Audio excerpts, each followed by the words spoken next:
Hello दोस्तों, स्वागत है आपका अपने चैनल यूपी स्टडी पॉइंट में एक बार फिर से। तो दोस्तों, जितने भी स्टूडेंट हैं यूपी पॉलिटेक्निक फर्स्ट सेमेस्टर के, जैसे कि आप सभी जानते हैं कि आपका एग्ज़ाम जो है दोस्तों दिसंबर के लास्ट वीक से स्टार्ट होना है। तो दोस्तों, काफ़ी तेज़ी से आप अपनी तैयारी स्टार्ट कर दीजिए। आज की इस वीडियो में हम देखने वाले हैं अनुप्रयुक्त रसायन, जिसे हम बोलते हैं अप्लाइड केमिस्ट्री। इसके दोस्तों कुछ इंपॉर्टेंट क्वेश्चंस को देखने वाले, क्योंकि आप यहाँ पर फर्स्ट सेमेस्टर में हैं और अभी आपको जानकारी नहीं है किस तरीके के क्वेश्चंस आपके एग्ज़ाम में पूछे जाते हैं, इसलिए आप यहाँ पर वीडियो को एंड तक वॉच करिएगा। आज की वीडियो में हम आपको सारे वे क्वेश्चंस बताएंगे जो आपके एग्ज़ाम के दृष्टिकोण से काफ़ी ज़्यादा इम्पॉर्टेंट हैं। साथ ही साथ दोस्तों, आप लोगों से एक निवेदन है कि अगर आपको ये प्रश्न पत्र डाउनलोड करना है, आप हमारे डिस्क्रिप्शन में दिए गए टेलीग्राम चैनल को जाके ज्वाइन कर सकते हैं। वहाँ पर दोस्तों आपको मिल जाएगा।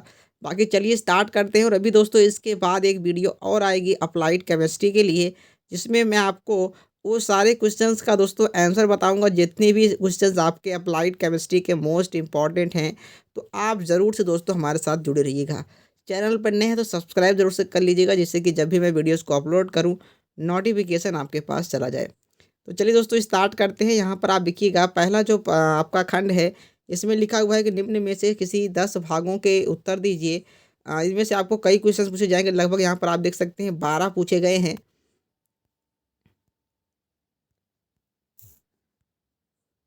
तो दोस्तों यहाँ पर 12 क्वेश्चंस पूछे गए हैं, लेकिन आप लोगों को तो दोस्तों 12 क्वेश्चन टोटल पूछे गए हैं, लेकिन आप लोगों को सिर्फ और सिर्फ 10 क्वेश्चंस के ही आंसर देने हैं। जो भी 10 क्वेश्चन आपको आ रहा है उसका आंसर आप दे सकते हैं। तो पहला क्वेश्चन दोस्तों आपके सामने है कि हुंड के अधिकतम बहुलता के नियम को समझाइए। देखिए, हुंड का नियम मोस्ट इंपॉर्टेंट नियम है दोस्तों आपके केमिस्ट्री का। तो इसके लिए आप इसको बिल्कुल से भी स्किप नहीं कर सकते हैं, आप इसको ज़रूर से तैयार करके जाइएगा। अगला है कि स्पष्ट कीजिए कि क्यों H2O द्रव है और क्यों H2S जो है दोस्तों वो गैस है। ये आपको दोस्तों क्या करना है कि आपको सिद्ध करना है।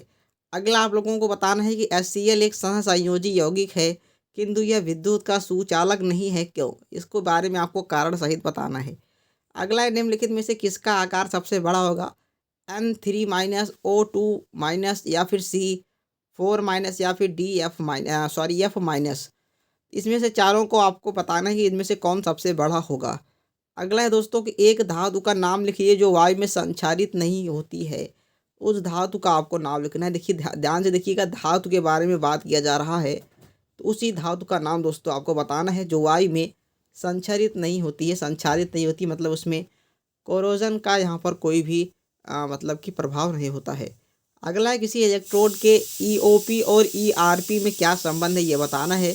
अगला है, EDTA का पूरा नाम बताइए। देखिए, EDTA एक बहुत ही अच्छा यहाँ पर आपके में दोस्तों प्रयोग है, तो उस हिसाब से आपको EDTA का पूरा नाम आना चाहिए। अगला है, जंग में लोहा उपस्थित होता है डैश डैश के रूप में, ये आपको बताना है। अगला है, 80% आइसो ऑक्टेन तथा 20% एन हेप्टेन में मिश्रण वाले ईंधन की ऑक्टेन संख्या क्या होगी। इसके बाद है, डैश डैश एक ठोस स्नेहक है, तो स्नेहक आप जरूर से पढ़ के जाइएगा। अगला है, परम्यूटिक का रासायनिक सूत्र बताइए, ये आपसे पूछ रहा है। इसके बाद है, ऑक्सी एसिटिलेन ज्वाला का उपयोग डैश डैश में होता है, ये किस में होता है, ये आपको बताना है। तो टोटल यहाँ पर 12 क्वेश्चन आपसे पूछे गए हैं दोस्तों, और इनमें से आपको 10 के आंसर देने हैं। अब अपना प्रश्न संख्या 2 आता है, जिसमें आप लोगों को 5 भाग करने हैं और टोटल 6 क्वेश्चन इसमें आपसे पूछा गया है। तो पहला है दोस्तों कि क्वांटम संख्या को परिभाषित कीजिए और 28 Ni के D उपकोष में उपस्थित अंतिम इलेक्ट्रॉनों की चारों क्वांटम संख्याओं के मान बताना है आपको। इसके बाद है सिग्मा तथा पाई बंद। दोस्तों काफ़ी ज़्यादा इंपॉर्टेंट है, कई बार दोस्तों आपसे पूछा जा चुका है, तो इस क्वेश्चन को तो बिल्कुल से आप यहाँ पर छोड़ नहीं सकते हैं। अगला है कि एक तत्व ए का इलेक्ट्रॉनिक विन्यास 1s2 2s2 2p6 3s2 3p6 3d6 4s2 है। तो तत्व के निम्नलिखित का निर्धारण कीजिए। पहला है, ब्लॉक कौन सा होगा, इसका वर्ग संख्या क्या होगी, आवर्त संख्या क्या होगी, कुल इलेक्ट्रॉनों की संख्याएं क्या होंगी, ये आप लोगों को अच्छे तरीके से समझाना है। इसके बाद अगला क्वेश्चन आता है कि एक जल के नमूने में 11.1 ग्राम लीटर CaCl2 उपस्थित है, इसकी कठोरता की गणना ppm में कीजिए और CaCl2 का आणविक द्रव्यमान 111 ग्राम, ये पहले से ही यहाँ पर बता दिया गया है। इसके बाद दोस्तों आपका अगला क्वेश्चन आता है कि एक परिवार 25 दिन में 20 किलोग्राम ईंधन का खपत करता है, परिवार द्वारा एक दिन में प्रयुक्त होने वाली औसत ऊर्जा की गणना कीजिए। ईंधन का कैलोरी मान दिया गया है 50 किलो जूल प्रति ग्राम दोस्तों दिया गया है। इसके बाद है कि बियरिंग में स्नेहकों के कार्य बताइए। बियरिंग में स्नेहक क्या कार्य करता है। और इसके बाद दोस्तों आप लोगों से एक आईपीसी नाम का यहाँ पर देखिएगा दे दिए गए आईपीसी नाम बता रहे हैं इसका। CH3CH, इसमें एक लगा हुआ है OH और यहाँ से फिर CH2COOH यहाँ पर लिखा हुआ है। अगला है ClCH2 सिंगल बॉन्ड COOH, ये यहाँ से है। इन दोनों का दोस्तों क्या बताना है आपको, IUPAC नाम बताना है, तो ये आप यहाँ पर बता सकते हैं। अगला क्वेश्चन दोस्तों आता है आप लोगों का कि संकरण क्या है। ये बहुत ही इंपॉर्टेंट है दोस्तों। संकरण आपसे 100% पूछा ही जाएगा, तो संकरण जरूर से पढ़ के जाइएगा। sp3 संकरण को एक उदाहरण सहित समझाइए। इसके बाद है 1 मिलीलीटर 10⁻⁻6 NaCl को 99 मिलीलीटर जल में मिलाया गया है। प्राप्त विलयन के pH मान की गणना कीजिए। तो दोस्तों ये अगला क्वेश्चन आप लोगों का है कि जल को मृदु बनाने की परम्यूटेट विधि का वर्णन कीजिए। देखिएगा इसमें 3 क्वेश्चन है टोटल, इसमें से 2 ही क्वेश्चन आपको दोस्तों करने हैं। फिर अगला क्वेश्चन आता है दोस्तों यहाँ से, इसमें भी आपको 2 ही भाग करना है। पहला है कि अभिक्रियाओं में बहुलक की पहचान कीजिए, जिसमें आपको बहुलक बताना है। इसके बाद है इसमें ही है दोस्तों थर्मोप्लास्टिक एवं थर्मोसेटिंग बहुलक क्या है, प्रत्येक का एक उदाहरण सहित वर्णन कीजिए। अगला है धात्विक संक्षारण के कारण व रोकथाम पर संक्षिप्त टिप्पणी लिखिए। या फिर आपको यहाँ पर वर्निश कितने प्रकार के होते हैं, एक अच्छे वर्निश की विशेषताएं बताइए, ये भी आपको यहाँ पर लिखना है। अगला कि पेंट के निर्माण में प्लास्टिसाइजर्स का उपयोग लिखिए। एक अच्छे पेंट में क्या विशेषताएं होती हैं और प्रतिरोधक विलयनों के उपयोग क्या है, ये आपको यहाँ पर लिख के बताना है। तो दोस्तों इसमें भी आप लोगों को सिर्फ 2 ही क्वेश्चन दोस्तों करने हैं। चाहे आप ये वाला कर सकते हैं या फिर आप चाहो तो तीसरा वाला कर सकते हैं। तो ये भी आपको 2 ही क्वेश्चन करने होते हैं।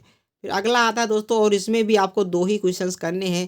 जैसे कि पहला क्वेश्चन दोस्तों आप लोगों का निम्नलिखित के IUPAC नाम बताइए। जैसे कि E का बताना है, T का बताना है, या COOH का बताना है, CH3 CH CH2 CH CH CH2 CH3। इसमें दोस्तों CH3 लगा हुआ है, यहाँ पर भी CH3 लगा हुआ है और यहाँ पर भी CH3 लगा हुआ है। तो इसका आपको IUPAC नाम बताना है दोस्तों।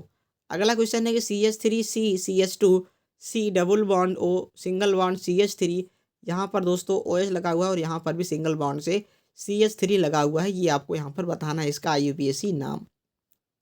फिर दोस्तों अगला आपसे पूछ रहा है कि क्या होता है जब कि अमोनियम Cu2Cl2 विलयन में एसिटिलीन प्रवाहित की जाती है।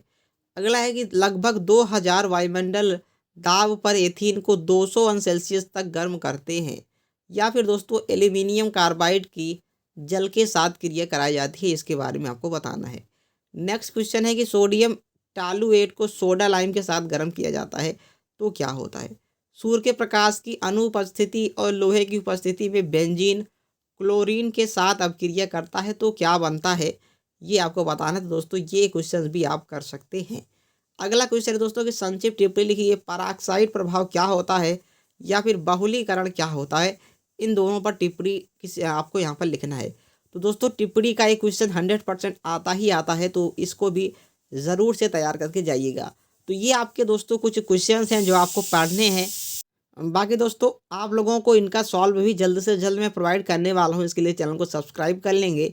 बाकी और किसी सब्जेक्ट का अगर आपको चाहिए तो आप जल्दी से कमेंट बॉक्स में बता सकते हैं। बाकी चलिए दोस्तों मिलते हैं नेक्स्ट वीडियो में। तब तक के लिए आप हमारे टेलीग्राम चैनल को ज्वाइन करके रखें, जहाँ पर आपको ये PDF मिल जाएगी। चलिए दोस्तों मिलेंगे नेक्स्ट वीडियो में, तब तक के लिए जय हिंद, वंदे मातरम।